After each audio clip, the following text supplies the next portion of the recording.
स्वास्थ्य कर्मियों, अग्रिम पंक्ति के कार्यकर्ताओं और अन्य रोगों से ग्रसित 60 वर्ष के ऊपर के लोगों को एहतियाती डोज लगाने तथा 15 से 18 वर्ष के किशोरों के लिए राष्ट्रव्यापी टीकाकरण शुरू हो गया है। आपसे हमारी अपील है कि यथाशीघ्र दोनों टीके लगवाएं और अन्य लोगों को भी टीके लगाने के लिए प्रेरित करें।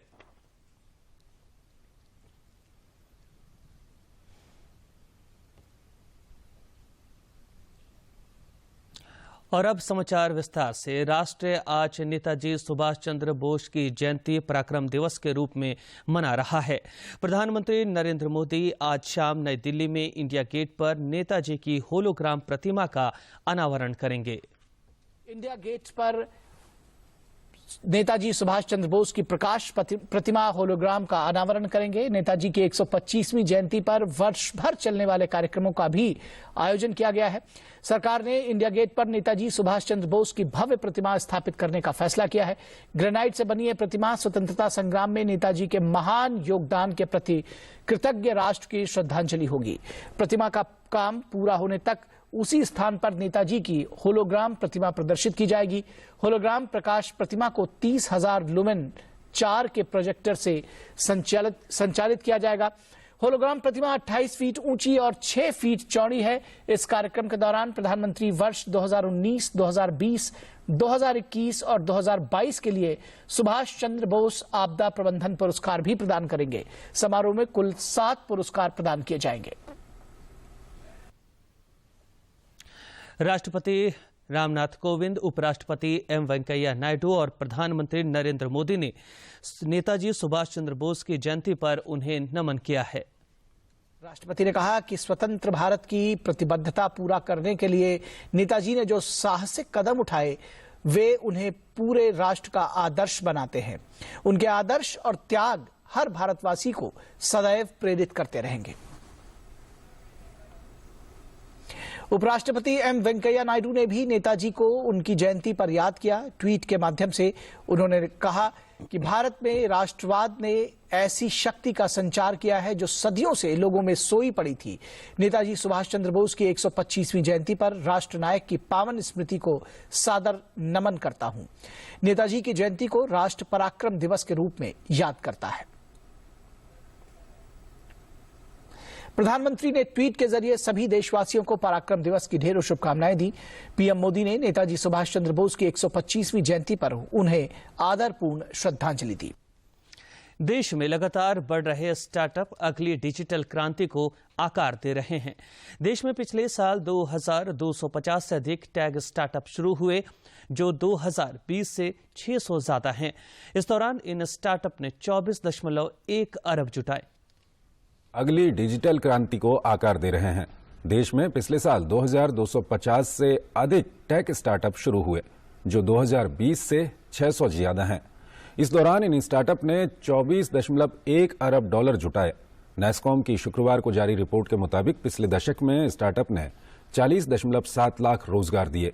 इनमें 6.6 लाख प्रत्यक्ष व 34.1 लाख से ज्यादा अप्रत्यक्ष रोजगार शामिल हैं। इस बारे में नैस्कॉम अध्यक्ष के एक ट्वीट का जवाब देते हुए प्रधानमंत्री नरेंद्र मोदी ने ट्वीट कर कहा, भारतीय प्रतिभा लगातार कुछ नया कर रही है, सीख रही है और आगे बढ़ रही है। भारत के स्टार्टअप सेक्टर पर गर्व है और उन्हें और भी बेहतर भविष्य के लिए शुभकामनाएं। देश में पिछले 24 घंटे के दौरान कोविड के 3,33,533 नए संक्रमितों की पहचान की गई है। इस दौरान 2,59,168 संक्रमित स्वस्थ भी हुए हैं। 33,533 नए मामले सामने आए हैं। कल कोरोना वायरस के 3,37,704 मामले सामने आए थे। पिछले 24 घंटे में 2,59,168 लोग स्वस्थ भी हुए हैं। देश में इस वक्त कोरोना संक्रमण के कुल 21,87,205 सक्रिय मामले हैं। इधर झारखंड में पिछले 24 घंटे के दौरान कोविड-19 के 1755 नए संक्रमितों की पहचान की गई है, जबकि इस दौरान 3,828 संक्रमित स्वस्थ भी हुए हैं। वहीं कोविड से 9 लोगों की मौत भी हुई है। राज्य में कोविड के 21,628 मामले सक्रिय हैं।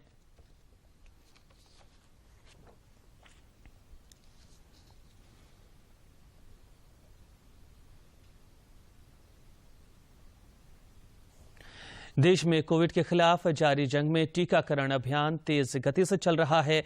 केंद्रीय स्वास्थ्य मंत्रालय के अनुसार देश में अब तक 1,61,92,00,000 से अधिक टीके लगाए गए हैं।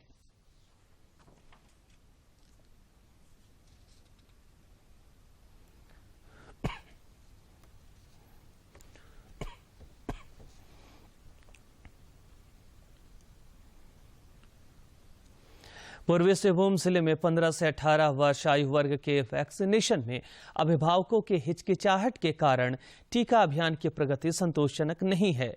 स्वास्थ्य मंत्री बन्ना गुप्ता ने इस सिलसिले में जागरूकता अभियान तेज करने पर बल दिया है।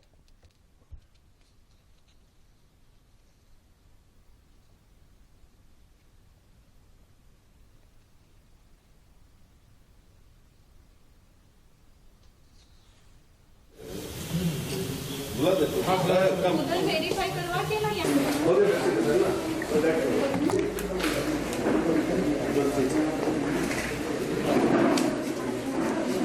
थोड़ा सिस्टर इधर दिखाइए ना थोड़ा सा।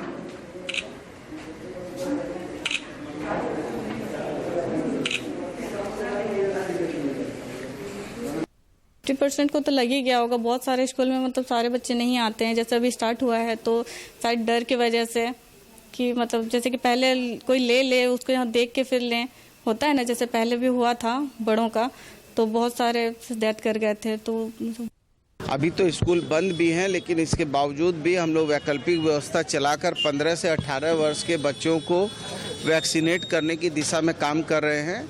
इसलिए कहीं कोई चिंता की बात नहीं है। थोड़ा बहुत तो क्योंकि बच्चे हैं तो बच्चे तो स्वाभाविक है, आप बच्चे को तो नॉर्मल इंजेक्शन भी ले जाने के लिए आप देते हैं तो डरते हैं। बहुत ही मतलब पॉजिटिविटी फील हो रही है कि क्योंकि वैक्सीन लेना it is very important to take vaccine. It is for our safety, so for the country and for our self we should take this vaccine. और क्या बोलोगे? I would like to say that they should also take this vaccine and for the safety of everyone. Vaccine लेने से कुछ भी like डरने की कोई बात नहीं है, and it's really helpful for the government as well as for ourselves, so we shouldn't be scared of it. तो सोच रहे जी अभी पहले रिएक्शन क्या होना चाहिए, इसलिए कोई डर से नहीं आ रहा होगा शायद, और कोई अपना अगल बगल में जो सेंटर है उसी में दे रहे। झारखंड सरकार द्वारा राज्य के राशन कार्ड धारी दोपहिया वाहन मालिकों को पेट्रोल पर प्रतिमाह अधिकतम 10 लीटर तक 25 रुपये प्रति लीटर सब्सिडी दिए जाने की घोषणा के बाद राजधानी के विभिन्न प्रज्ञा केंद्रों में निबंधन कराने के लिए लाभार्थियों की भीड़ लग रही है। लाभुक अपने आधार कार्ड और राशन कार्ड का मिलान कराकर योजना का लाभ लेने के लिए पंजीकरण करा रहे हैं। इस योजना के क्रियान्वयन हेतु प्रखंडवार सीओ और वीडियो को जिम्मेवारी सौंपी गई है। योजना के नोडल ऑफिसर संतोष कुमार शुक्ला कहते हैं कि राज्य के गरीब जनता को पेट्रोल में सब्सिडी देने हेतु झारखंड सरकार की यह एक बहुत ही महत्वाकांक्षी योजना है। सरकार ने महत्वाकांक्षी योजना लाया है जिसमें खाद्य सुरक्षा अधिनियम के अंतर्गत जो भी राशन कार्ड जिनका बना हुआ है या जो लोग उसमें आच्छादित हैं, तथा राज्य सरकार के द्वारा जो ग्रीन कार्ड बना है उसमें जो आच्छादित हैं, उन लोगों के लिए प्रति राशन कार्ड में एक व्यक्ति को जिनका 2 व्हीलर मोटरसाइकिल स्कूटी हो, उसको जो है सो कि 25 रुपया प्रति लीटर की दर से सब्सिडी दिया जाएगा 10 लीटर। राजधानी में प्रज्ञा केंद्र चलाने वाले सईद कहते हैं कि हम लोग योजना का लाभ लेने के लिए लाभुकों के राशन कार्ड में त्रुटि सुधार कर एंट्री करा रहे हैं। डीएसओ सब भी यहाँ पर आके बैठे हुए हैं, जिनका राशन कार्ड में त्रुटि है वो भी अभी यहाँ पे सुधारा जा रहा है। सरकार की इस योजना का लाभ लेने के लिए लोगों में काफी उत्साह है। कुछ लोगों ने इस योजना के लिए झारखंड सरकार की सराहना की, वहीं कुछ ने इसके प्रक्रिया पर जटिलता की बात कही। में जो नाम है, अगर वो रजिस्ट्रेशन है उसका नाम पर, उसका परिवार के नाम पर, तो उसको सहूलियत देना चाहिए। उसी नाम से रजिस्ट्रेशन करा कर उसको सही दिशा में देना चाहिए। माननीय मुख्यमंत्री हेमंत सोरेन के द्वारा जो ये पेट्रोल देने काम कर रहे हैं, सब्सिडी जो है कार्डधारियों को, ये बहुत ही सराहनीय कदम है। राज्य की गरीब जनता को पेट्रोल में 25 रुपये प्रति लीटर सब्सिडी देकर राहत पहुंचाने के लिए झारखंड सरकार की यह एक महत्वाकांक्षी योजना है। अब देखना है कि झारखंड की जनता इस योजना का लाभ किस प्रकार ले पाती है। दूरदर्शन समाचार के लिए रांची से प्रताप की रिपोर्ट। सीआरपीएफ लोगों की सुरक्षा के साथ सामाजिक जिम्मेदारी भी बखूबी निभा रहा है। पेश है कोडरमा के सतगावा प्रखंड से ये ग्राउंड रिपोर्ट।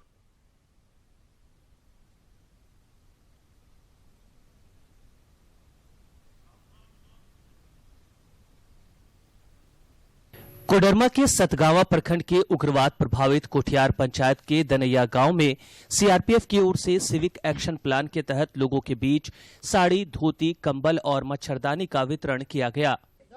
देखिए, जहां तक ठंड के मौसम में कंबल वितरण का रहता है तो हम लोग ब्लॉक से पहले ही कंबल वितरण कर चुके हैं, लेकिन वो काफी कम संख्या में रहता है, तो सीआरपीएफ का सहयोग मिलने से एक तरह से गरीब गुरबा के लिए बूस्टर डोज का काम करेगा। इस दौरान अधिकारियों ने लोगों को नक्सलवाद से होने वाले नुकसान से अवगत कराते हुए इसके खात्मे के लिए उनसे सहयोग का भी आग्रह किया। बढ़ा हुआ है, ठंड काफी है, तो बुजुर्ग लोगों के लिए हमने कंबल का वितरण किया है। जो गृहिणियां हैं, जो महिलाएं हैं, उनके लिए साड़ी, और बाकी परिवार के लिए जो कि चूंकि नक्सल प्रभावित होते हुए भी ये मलेरिया प्रभावित क्षेत्र भी है, इसलिए हम लोगों ने मच्छरदानी का वितरण किया है। कोडरमा का उग्रवाद प्रभावित दनैया गांव बिहार से सटा हुआ है और इस गांव से होते हुए अक्सर नक्सली गतिविधियां देखने को मिलती हैं। ऐसे में पुलिस पब्लिक संबंध को और मधुर बनाने के सीआरपीएफ की ये कोशिश निश्चित रूप से सराहनीय है। कोडरमा से गजेंद्र बिहारी की रिपोर्ट। भारत और दक्षिण अफ्रीका के बीच 3 एकदिवसीय क्रिकेट मैचों की श्रृंखला का तीसरा और अंतिम मैच आज केपटाउन में न्यूलैंड्स क्रिकेट स्टेडियम में खेला जाएगा। यह मैच भारतीय समय अनुसार दिन में 2 बजे से शुरू होगा। उतरेगी। टेस्ट सीरीज जीतने के बाद मेजबान टीम ने 3 मुकाबलों की वनडे सीरीज पर 2-0 से अपना कब्जा जमा लिया है। ऐसे में भारतीय टीम एक दिवसीय सीरीज में कम से कम जीत का खाता खोलकर वापस लौटना चाहेगी। पहले दोनों वनडे को गंवाने वाली टीम इंडिया इस मुकाबले में कुछ बदलावों के साथ उतर सकती है। पहले दोनों मैच में भारतीय टीम की रणनीति पूरी तरह विफल रही। बल्लेबाज बीच के ओवरों में बड़ी साझेदारियां निभाने में नाकाम रहे, जबकि जसप्रीत बुमराह को छोड़कर बाकी भारतीय गेंदबाजों ने निराशाजनक प्रदर्शन किया। इन दोनों मैच में भारतीय गेंदबाज केवल 7 विकेट ले पाए। कप्तान राहुल के लिए पहले टेस्ट में शतक को छोड़कर ये दौरा अब तक यादगार नहीं रहा है। शिखर धवन ने वापसी पर अच्छी फॉर्म दिखाई है। विराट कोहली ने पहले मैच में 51 रन बनाए। इसके अलावा दोनों अय्यर और वेंकटेश भी अब तक प्रभावित नहीं कर पाए हैं, जो कि भारत के लिए चिंता का विषय है। भारत की अंडर 19 क्रिकेट टीम ने कल युगांडा को त्रिनिदाद के तारोबा में अपने अंतिम ग्रुप बी के मैच में रिकॉर्ड 326 रनों से हराकर विश्व कप में अपनी सबसे बड़ी जीत दर्ज की।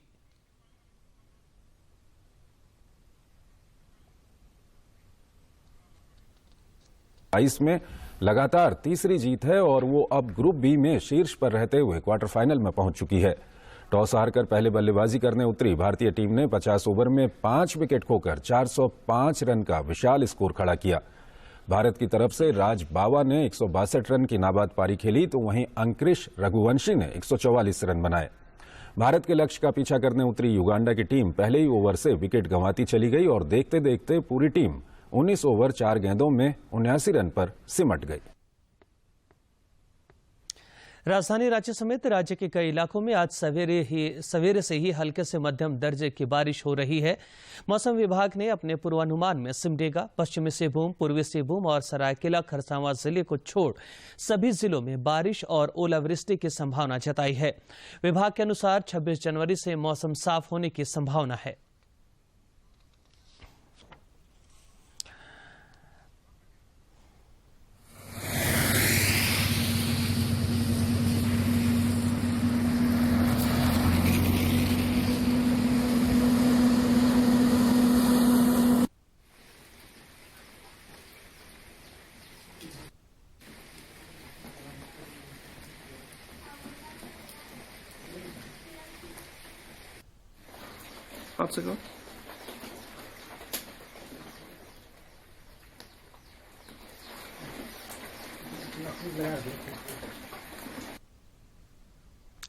और अब कुछ खबर राज्य के विभिन्न जिलों से।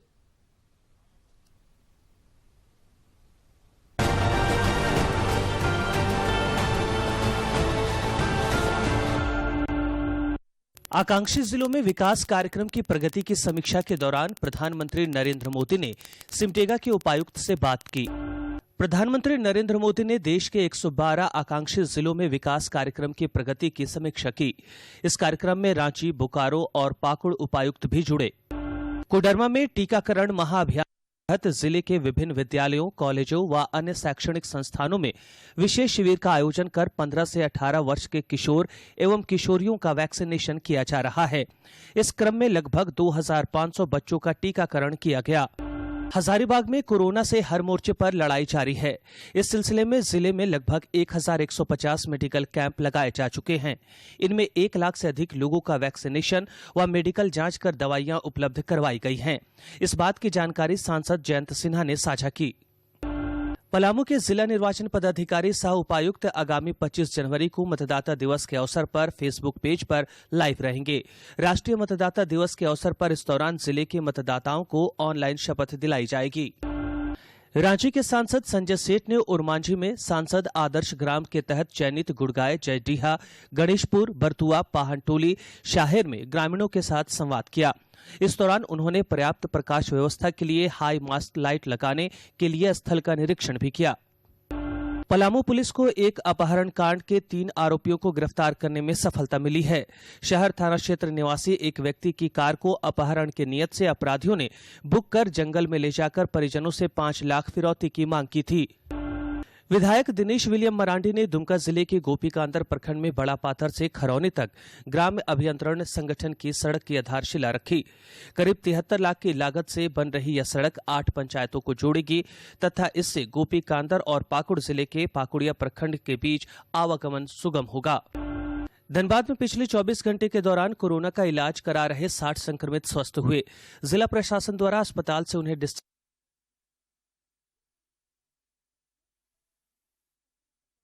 दूरदर्शन झारखंड आप सभी से अपील करता है कि आप खुद भी मास्क पहने तथा दूसरों को भी मास्क पहनने के लिए प्रेरित करें और सामाजिक दूरी के दिशा निर्देशों का पालन करें।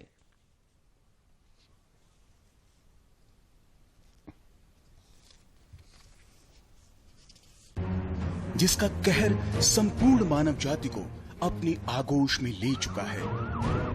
टीका या दवाई उपलब्ध होने तक महामारी के खिलाफ मानवता की जंग जारी है। ऐसे में सबसे जरूरी है सावधानी और बचाव। फेस मास्क कोरोना से रोकथाम का सबसे प्रभावी उपाय साबित हुआ है। विश्व स्वास्थ्य संगठन और विशेषज्ञों की शोध का भी यही निष्कर्ष है कि मास्क से मुंह और नाक को अच्छी तरह ढककर कोरोना संक्रमण को कम किया जा सकता है। कोरोना संक्रमण से बचाव के लिए मास्क पहनने के साथ ही जरूरी है मास्क को सही तरीके से पहनना। बहुत से लोग मास्क से नाक और मुंह को सही तरीके से नहीं ढकते हैं, जिससे संक्रमण का खतरा बना रहता है। बिना मास्क या फेस कवर के घर से बाहर निकलने की अभी कल्पना करना भी सही नहीं है। जुड़िए डीडी न्यूज की खास मुहिम मास्क अप इंडिया के साथ। मास्क पहने और अपने मुंह और नाक को अच्छी तरह ढकें। अपने परिवार के सदस्यों और दोस्तों को मास्क पहनने के लिए कहें। Mask up India, mask up India. DD news के माध्यम से सबको बताना है, कोरोना को हराना है, मास्क जरूर लगाना है। Mask up India, mask up India, mask up India.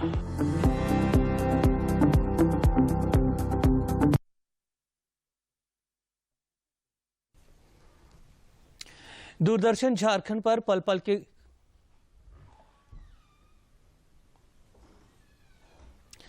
देश के प्रति मन में प्रेम हो, समर्पण की भावना हो तो कई ऐसे रास्ते हैं जिससे हम अपनी भावना देश के प्रति व्यक्त कर सकते हैं और देश की जनता को देशभक्ति और देश प्रेम सिखा सकते हैं। कुछ ऐसा ही कर दिखाया है सेना से रिटायर्ड जवान विवेक सिंह ने। ये हैं जमशेदपुर के रहने वाले विवेक सिंह, जिनका देशभक्ति का जज्बा राष्ट्र के लोगों के लिए प्रेरणा स्रोत है। सेना से रिटायर्ड जवान विवेक सिंह ने सीडीएस बिपिन रावत के निधन के बाद उन्हें श्रद्धांजलि देने के लिए एक एल्बम गीत तैयार किया और उसे देश को समर्पित किया। इस एल्बम का नाम है सीने में तिरंगा। विवेक सिंह बताते हैं कि सेना का हर जवान अपने सीने में तिरंगा रखता है। देश के प्रति वह मर मिटने के लिए हमेशा तैयार रहता है। इसलिए उन्होंने जमशेदपुर के कलाकारों को लेकर यह एल्बम तैयार किया है। मैं इस एल्बम को लेकर काफी उत्साहित हूँ और मेरा मन में यही है कि यहाँ के जमशेदपुर के और आसपास के जितने भी छोटे मोटे कलाकार हैं उनको बड़े से बड़े रंगमंच पे लाना मेरा उद्देश्य है। विवेक सिंह हर छोटे बड़े कलाकार को बड़ा मंच प्रदान करना चाहते हैं। इसी सोच के साथ उन्होंने हेमंत सरकार से आग्रह किया है कि उत्तर प्रदेश के समान झारखंड में भी एक फिल्म इंडस्ट्री सिटी का निर्माण हो। हेमंत सोरेन सरकार से यही आग्रह करेंगे कि जैसे यूपी में योगी सरकार ने फिल्म सिटी बनाने का योजना बनाई है, उसी तरह झारखंड में भी एक फिल्म सिटी होना चाहिए। मैं सरकार से ही आग्रह करूंगा कि इस विषय में जल्द से जल्द विचार किया जाए। इस एल्बम की शूटिंग और एडिटिंग करने वाले सूर्य सिंह हेम्ब्रम बताते हैं कि इसकी शूटिंग जमशेदपुर के पहाड़ी क्षेत्रों में की गई है। यह एल्बम देश के प्रति प्रेम को दर्शाता है। सूर्य सिंह हेम्ब्रम त्रियो मीडिया के चेयरमैन भी हैं और संथाल फिल्म के क्षेत्र में काम कर रहे हैं। 3 फिल्म बना भी चुके हैं। उनका लक्ष्य है कि झारखंड के आदिवासी कलाकारों को फिल्म में मौका दें। संथाल के क्षेत्र में फिल्म मेकिंग का काम भी कर रहा है। हमने आज तक में 3 फिल्में बना चुकी है जो ऑन द फ्लोर आ ही गया है और जो तीसरा फिल्म अभी ऑलमोस्ट कंप्लीट होके आने को तैयार है। एल्बम के गायक अजीत अमन कहते हैं कि सेना में जाने की उनकी दिली तमन्ना थी, लेकिन वे नहीं जा सके। अब उनका लक्ष्य है कि वे के प्रति अपना कुछ कर्तव्य निभा सकें। मैं एक देशभक्ति गीत के माध्यम से चाहते हैं कि कम से कम एक देश में एक मैसेज जाए, एक गौरव हो, इस तरह का काम हो सके। वहीं 2-3 फिल्मों में काम कर चुके इस एल्बम में काम करने वाले कलाकार मनोज पांडे एल्बम को लेकर काफी उत्साहित हैं। सर मेरा इससे पहले भी हम 2-3 फिल्म कर चुके थे, तो विवेक भैया ने काफी मुझे प्रोत्साहित किया कि नहीं पांडे जी करते रहिए, आपका सपोर्ट अच्छा है। कहा जाता है कि अगर कुछ करने की इच्छा हो तो आदमी अपने लक्ष्य तक जरूर पहुंचता है और यह लक्ष्य को भेदने का काम आर्मी के सेवानिवृत्त जवान विवेक सिंह बखूबी निभा रहे हैं। दूरदर्शन समाचार के लिए जमशेदपुर से राजेश कुमार लालदास की रिपोर्ट। नक्सलियों ने गिरिडीह में कायरता का परिचय देते हुए बारागढ़ा और लोरंगो के बीच बराकर नदी पर 13 करोड़ रुपए की लागत से बने पुल को विस्फोटक लगाकर क्षतिग्रस्त कर दिया।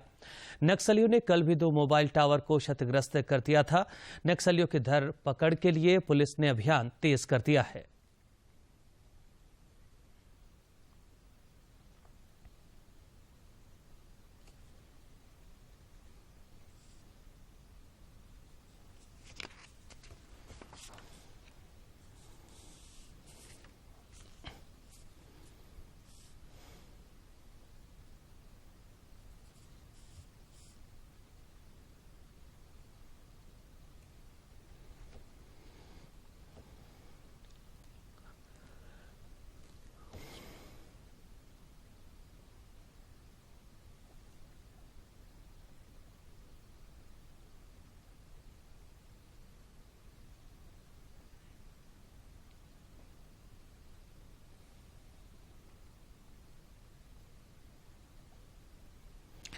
कार का इस्तेमाल हम सभी इस सफर तय करने के लिए करते हैं, लेकिन कोरोना काल में रांची के एक विद्यालय के शिक्षक ने अपनी कार को ही चलंत विद्यालय बना दिया है।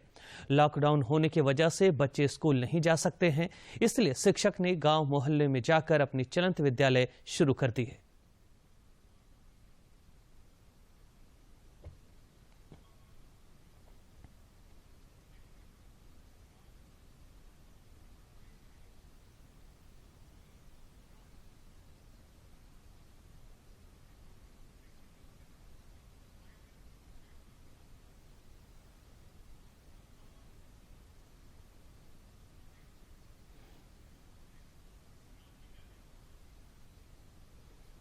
राजकीय मध्य विद्यालय के शिक्षक राजेश कुमार को कोरोना काल में लॉकडाउन के कारण अपने स्कूली बच्चों से दूरी अच्छी नहीं लगी।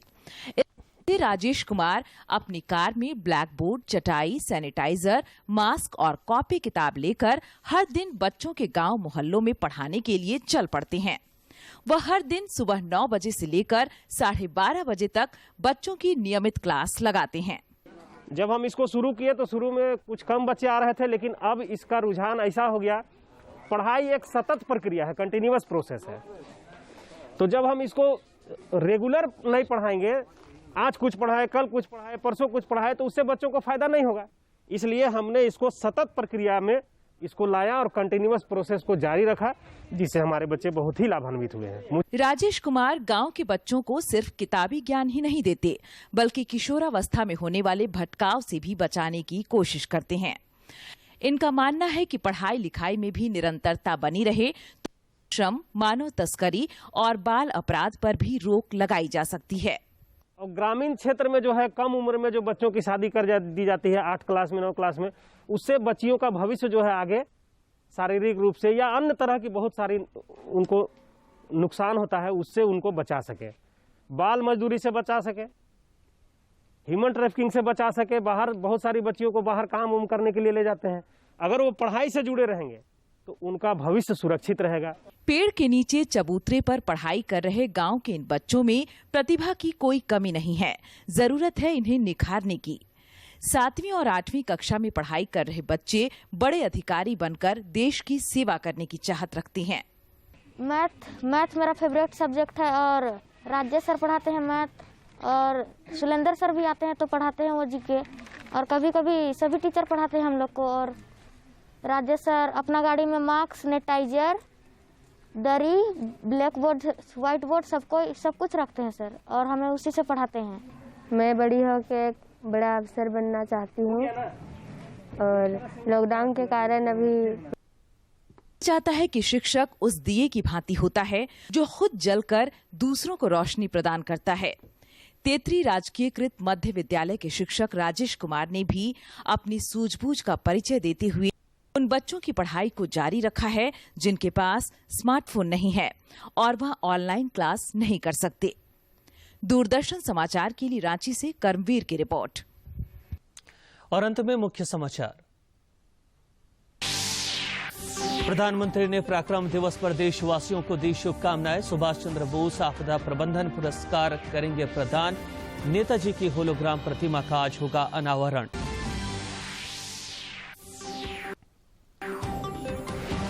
पिछले 24 घंटे के दौरान राज्य में 1755 कोरोना मामलों की पुष्टि, 3828 हुए स्वस्थ, 9 की मौत। टीकाकरण अभियान जारी। सीआरपीएफ के सिविक एक्शन प्लान के तहत कोडरमा के सतगावा प्रखंड में वंचित वर्गों के बीच जरूरत की सामग्रियों का वितरण। नक्सलवाद के खात्मे में सहयोग की अपील। और रांची समेत कई स्थानों पर छिटपुट वर्षा का दौर जारी। कल भी हल्के से मध्यम दर्जे की बारिश का पूर्वानुमान।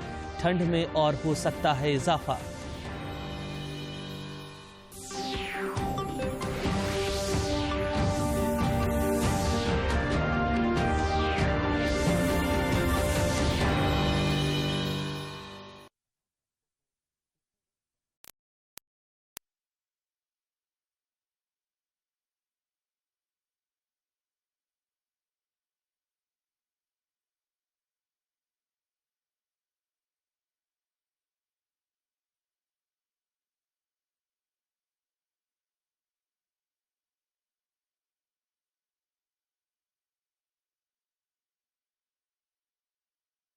अपने झारखंड प्रदेश में मछली पालन एक लाभकारी व्यवसाय के रूप में उभर कर सामने आ रहा है।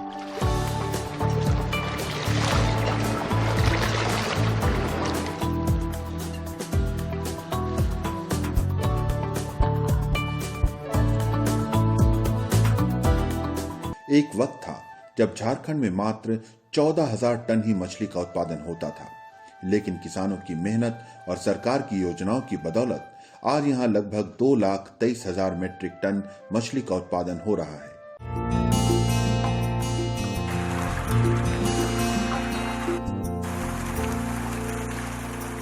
इस प्रदेश में मछली उत्पादन बढ़ने का जो एक प्रमुख कारण है वो है मछली